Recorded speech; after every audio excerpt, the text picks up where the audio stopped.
Ny Premier ministre no manolotra sosikevitra amin'ny mpikambana ao anatin'ny gouvernementany.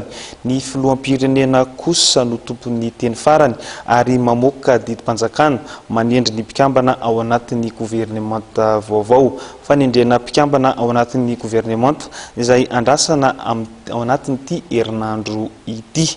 Mbola eo amin'izay vaovao mahakasika indrindra ny Premier ministre, ny fanendrena ny Premier ministre izay hatrany dia mitaky ny mangarahara momba ny tsy fifankazahoana eo amin'ny filoham-pirenena Hery Rajaonarimampianina sy ny Premier ministre teo aloha ny Jeneraly Ravelonarivo Jean, ny Profesora Ranirarnosy ary Manana.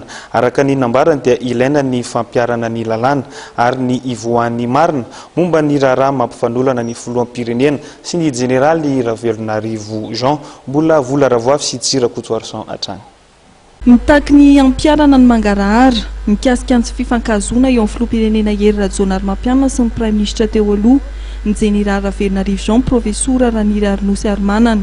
Ilaina hoy izy ny fampiarana ny lalàna ary ny ivoahan'ny marina momba ny raharaha mampifanolana ny filoham-pirenena sy ny Jeneraly Ravelonarivo Jean. Na tiana na tsy tiana ny demokrasia dia mitaky foana n'le fangarahana, ny transparence ka tokony atao fantatry ny malagasy mihitsy aloha hoe inona ny tsy fifankahazahoana eo amin'ny filoham-pirenena sy ny Premier ministre.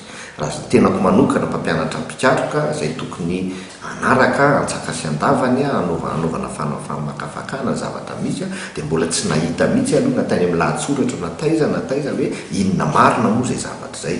Fa ny zavatra fantatra aloha zany zao eto amin'ny firenena dia hoe misy ny filoham-pirenena manizingizina fa dia tsy manaonao foana izy zany hoe dia tena mitory ny Premier ministre hoe manala baraka azy ka tokony misy acte ataon'ny président de la république zany hoe misy acte de dénigrement ohatra ataon'ny Premier ministre. Ohatra zany koa ny Premier ministre raha tena milaza tokoa hoe tsy nanao soniany ny taratasy fametrahany